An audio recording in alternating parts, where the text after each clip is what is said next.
Ceasefires are a uniquely complicated tool in armed conflict. This is because they exist at the intersection of war, law, and politics. Political scientist Cindy Wick has suggested that attempts to define what a ceasefire is and what it entails will ultimately reveal a lack of fit with international law. This is because they are notoriously difficult to negotiate and enforce. This lack of fit has perhaps been most obvious in the UN Security Council's deliberations over a ceasefire in Israel's war against Hamas in Gaza. Finally, on Monday, after nearly 6 months of linguistic wrangling, the Security Council has managed to pass a resolution that demands an immediate ceasefire.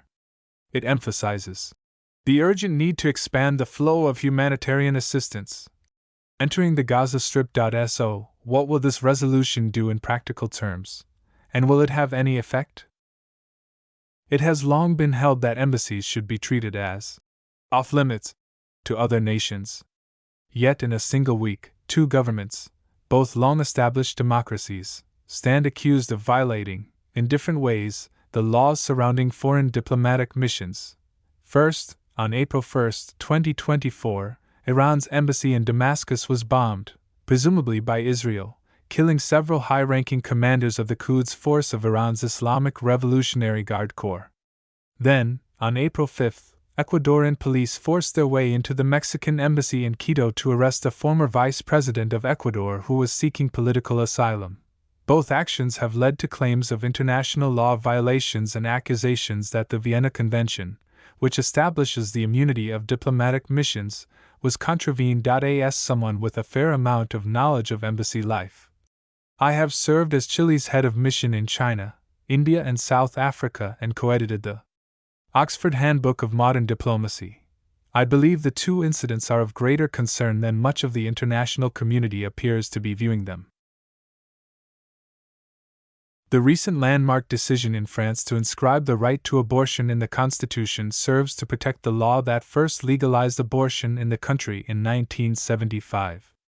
This law, the so-called Veil Law, was championed by Simone Veil, one of France's most admired and respected political figures, and an icon of the women's rights movement. In 1974, Veil, a magistrate who had been asked by French President Valéry Giscard d'Estaing to serve as health minister in his government, delivered a momentous speech. She presented the public health case for the decriminalization of abortion to the National Assembly, which at the time was composed almost entirely of men. The speech was met by fierce opposition and hostility, especially by those on the political right. Veil nevertheless managed to convince a majority of the deputies to vote in favor of her proposal. Once approved by the Senate, the law entered into force in 1975. Veil thereby became a symbol of women's empowerment and emancipation.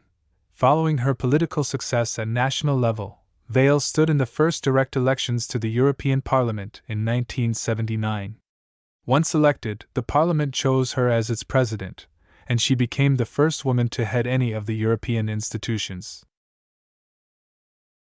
On January 8, 2024, NASA launched Peregrine Mission 1, which carried capsules to the Moon containing human remains and DNA samples.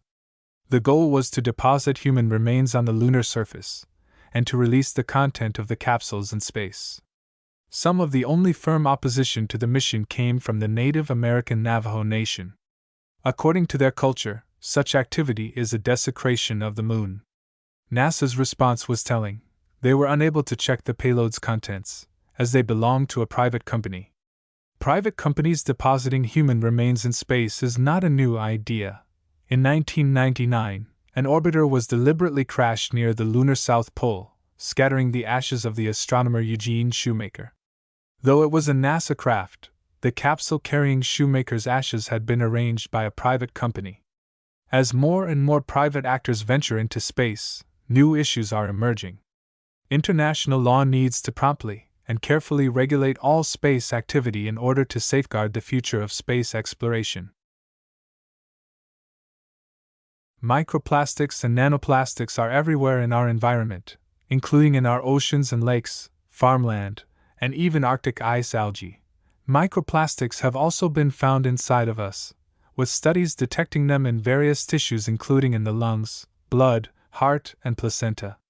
Understandably, concern is rising about the potential risks of microplastics on our health. However, while a growing body of research has focused on microplastics and nanoplastics, there's still a lack of direct evidence that their presence in human tissues is harmful to our health. And it's uncertain if they are related to particular diseases. A new study has uncovered a correlation between microplastics and heart health, though. The researchers found that people who had detectable microplastics and nanoplastics in the plaque in their arteries had a higher risk of heart attack, stroke, and death. Socrates, the ancient Greek philosopher, never wrote things down. He warned that writing undermines memory, that it is nothing but a reminder of some previous thought. Compared to people who discuss and debate, readers will be hearers of many things and will have learned nothing. They will appear to be omniscient and will generally know nothing. These views may seem peculiar, but his central fear is a timeless one, that technology threatens thought. In the 1950s, Americans panicked about the possibility that advertisers would use subliminal messages hidden in movies to trick consumers into buying things they didn't really want. Today, the US is in the middle of a similar panic over TikTok, with critics worried about its impact on viewers' freedom of thought. To many people, neurotechnologies seem especially threatening, although they are still in their infancy. In January 2024, Elon Musk announced that his company Neuralink had implanted a brain chip in its first human subject, though they accomplished such a feat well after competitors. Fast forward to March, and that person can already play chess with just his thoughts. Brain-computer interfaces, called BCIs, have rightfully prompted debate about the appropriate limits of technologies that interact with the nervous system. Looking ahead to the day when wearable and implantable devices may be more widespread, the United Nations has discussed regulations and restrictions on BCIs and related neurotech.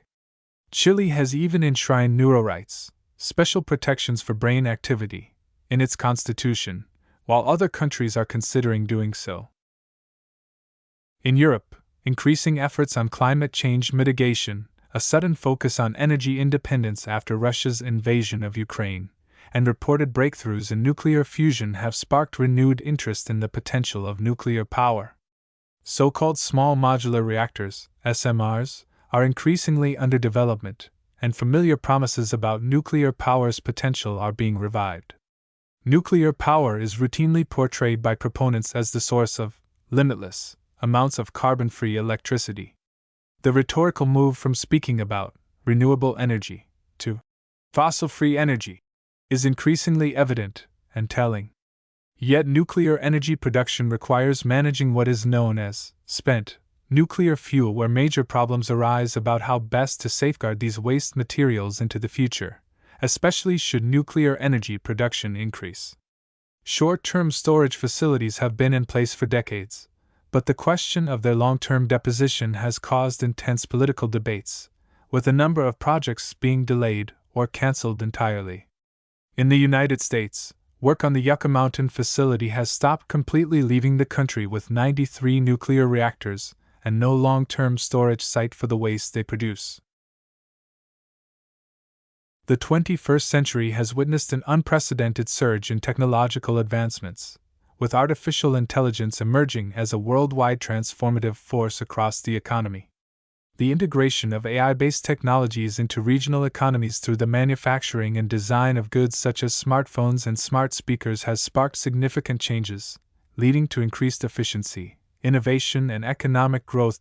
So far, analyses by the urban theorist Richard Florida and others have shown that the economic development driven by AI, like other waves of high technology, are tending to concentrate in specific areas, such as the San Francisco Bay Area and the Washington to Boston Northeast Corridor, as well as Shenzhen, often referred to as China's Silicon Valley.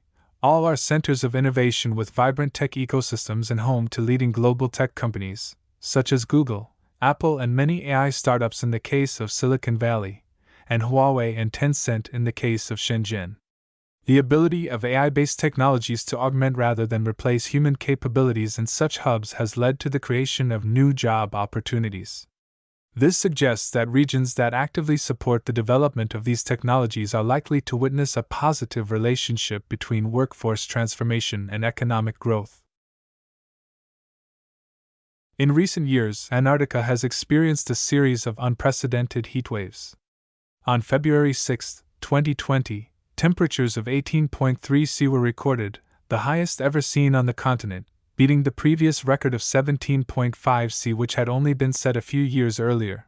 Around February 2022, another strong heatwave in Antarctica led to record-breaking surface ice melt.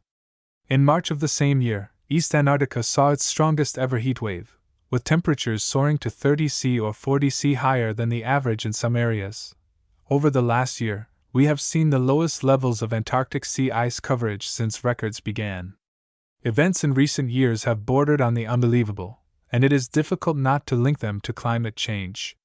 In fact, studies have already emerged that clearly attribute some of these heatwaves to global warming. One of our investigations strongly suggests that without the influence of climate change, 2020's record-breaking temperatures would not have occurred. The camel may be the next cow.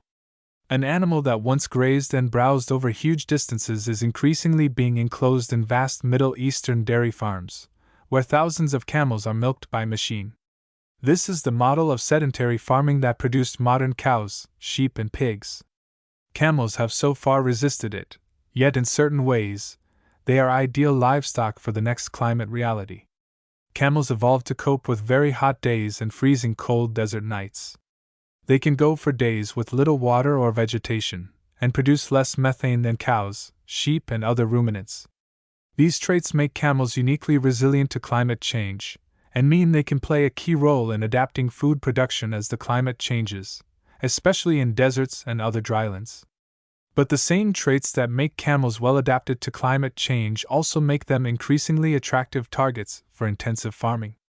With big business interests hungry for ways to combine climate fixes and capitalist growth opportunities, an industrial camel industry is growing. We have spent many years working with mobile camel herders in rural Arabia and Central Asia.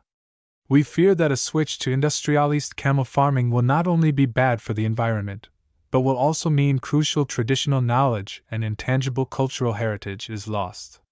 It would be a shame if these ships of the desert end up as livestock stuck in a small paddock. Fintech, financial technology, is everywhere. It's the catch-all term for technology-enabled financial services innovation. Even if you haven't heard of fintech, you're probably using it for payments, banking, or investments. Klarna? ClearPay? Revolut? Monzo? They're all part of an industry that attracted a staggering $51.2 billion £40.5 billion of investment globally in 2023. However, while fintech is flooded with money, it is marked by an absence of women, particularly in leadership roles. Our research, which was published on March 5, reveals the striking underrepresentation of women guiding this booming industry. Women account for just 4% of CEOs, only 18% of executive committee members, and a mere 7.7% of entrepreneurs within fintech. There is not a single woman on the executive leadership team of the well-known fintech company Revolut. Thank you for tuning in. Remember to subscribe to catch our daily news updates. We'll be here again tomorrow with more stories you won't want to miss. See you then.